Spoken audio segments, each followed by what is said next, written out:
All right, let's move on to Wrong Turn 5 Bloodlines. I said in my previous review that I was actually surprised that I ended up enjoying 4 more than 2 and 3, and that this one is pretty terrible.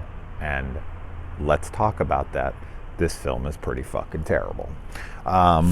Yet again, we get an opening sex scene, tits, the works.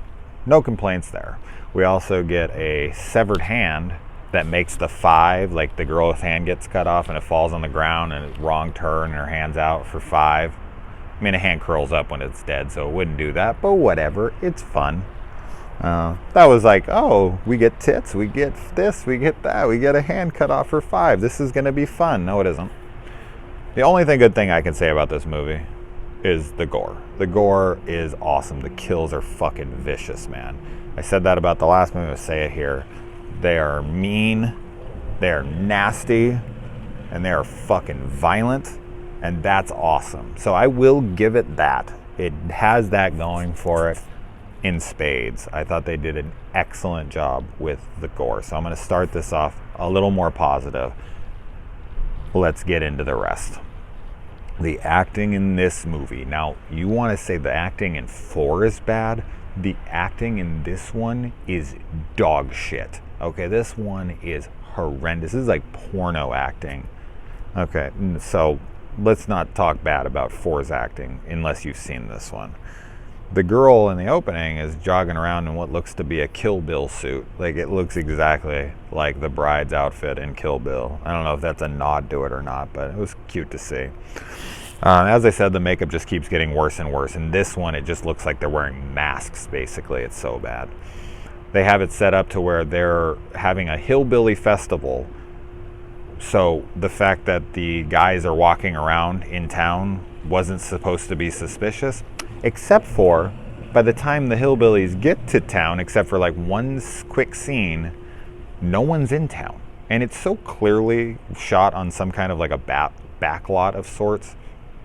Because there is nobody in town, and it looks like a staged, like, you know, fronts of buildings and whatnot, facades.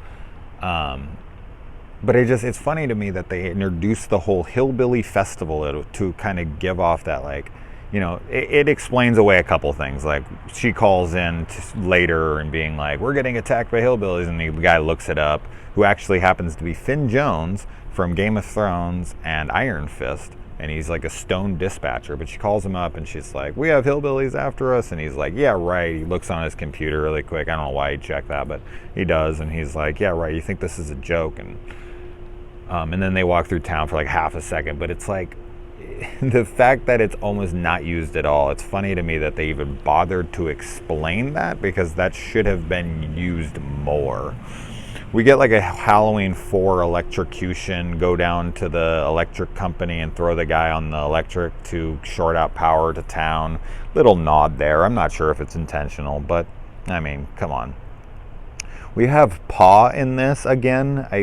He was part 2, right? The guy that died. I mean, so this is set between 4, which is the prequel, and 1, because I'm sorry, Three Finger dies at the end of 3. And so I don't know. And the guys that are with him are the guys from the first one, and they're dead.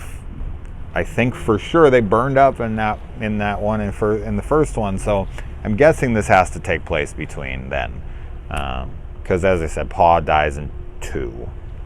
So yeah, I guess. I don't know what the timelines are here. The seduction that this girl gives this cop to get into the concert is laughable. It is so silly.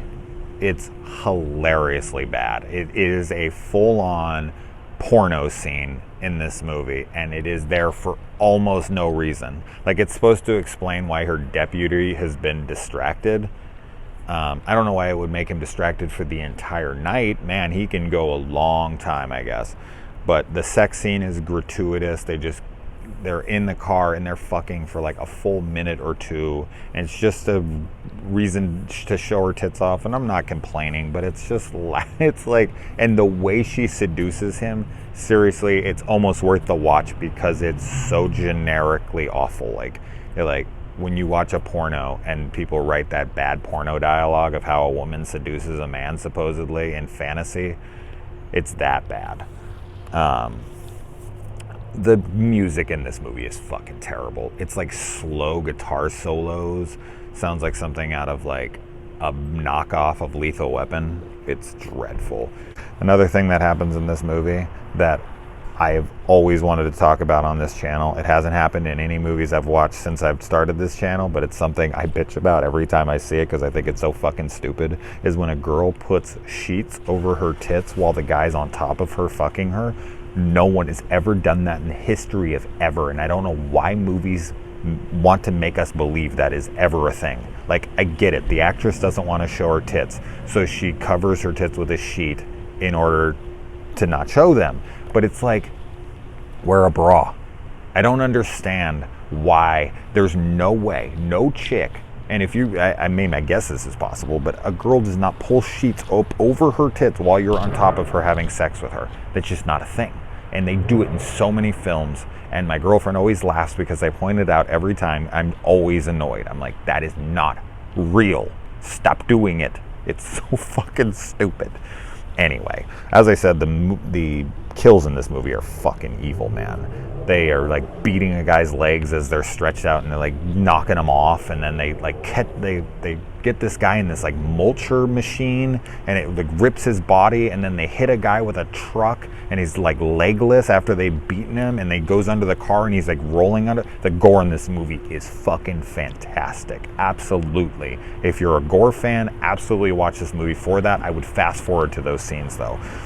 I want to get back to the acting really quick. Doug Bradley from Hellraiser, Pinhead, is fucking dreadful in this movie. He's awful. I don't know how good he's an actor. Every time I've ever seen him in anything, he's not very good. In this one, he is like giving his worst performance I've ever seen. So, man, Bradley, you phoned this one in big time.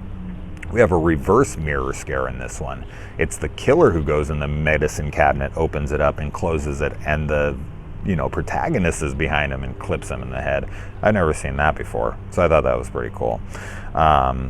And Three Finger, he has that maniacal laugh that he has in the last films, but he does it every 5 fucking seconds. He's in a scene, he's laughing like that the entire time. It is so over the top, it is so fucking annoying, and the entire time it's happening, it's like, God, just stop doing it. Do it once in a while, not the entire time. It's overkill. It completely kills the scene. The kills in this movie are not for food anymore. They're just doing it for fun and to murder people. I thought that was kind of lame because they're cannibals. It's like, are you not going to eat anybody? And then the cop has one bullet left in her gun and Three Fingers coming at her, so she decides to, she's a police officer, so she's been trained to shoot her gun and aim, and she shoots him in the leg. Why would she shoot him in the leg? That makes absolutely no fucking sense. They're setting really cool traps now. They got like the gun to the head and the car, and it slits the guy open. So there's, they've set like almost Jigsaw type tracks, more of his like earlier work. But still, this movie has no fake out ending. The bad guys just win, period. Like, there's no, you think the girl's gonna escape and get away, and then the killers will try to come back. Like, no. It is a grim ending. Like, she goes and she kills, they tie the thing to her face and she steps off, she blows her head off. They go and they pick up the blind girl to rape and murder her. They drive off, end credits. This has got one grim ending. One of the darkest endings I've seen, definitely in this series.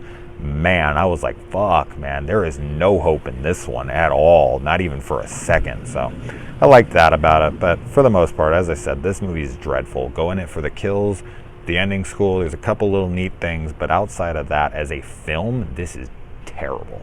But I did enjoy the gore a lot, because it is fucking gratuitous, much like the nudity, which are two great things. Anyway, guys, I gotta go. The guy's trying to kick me out of the pool. He wanted me to leave a couple minutes ago. That's why I had to stop here for a second. He was like, you need to go.